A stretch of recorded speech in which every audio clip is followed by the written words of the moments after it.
The real shift in how you feel happens when you begin creating more space inside.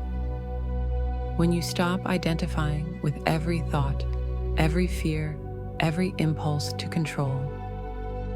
And that's where resistance shows up.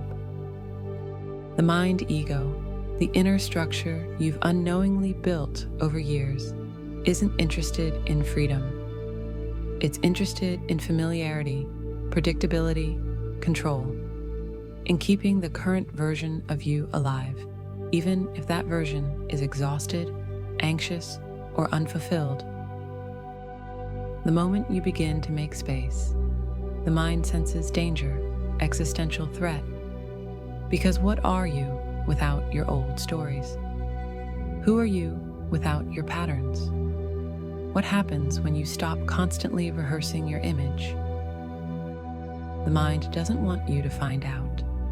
It wants to keep feeding you stories and replay the patterns over and over again. That's what it does, and it doesn't want to lose even a tiny portion of your attention. Because it knows, the more you explore who you are beyond thought, the less control it has over you. There's a quiet power struggle happening inside each of us.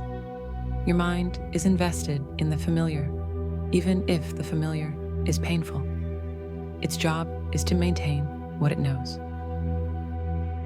So the moment you start creating space inside, the moment you open to presence, silence, or a new possibility, it gets nervous. It will distract you, flood you with thoughts, trigger emotions that pull you back into old loops, make you forget why you started, convince you it's pointless. Not because it's evil, but because it's afraid. The ego mind is a brilliant mechanism for survival, but a terrible guide for transformation. The moment you see this clearly, not as a theory, but in real time, is the moment something begins to shift. You start noticing the sabotage, the inner resistance, the sneaky return to noise. And with that awareness, a new kind of power is gradually born.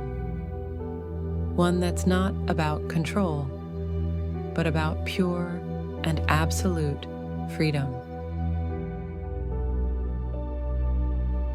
Feel free to enjoy the recommended practice below this video.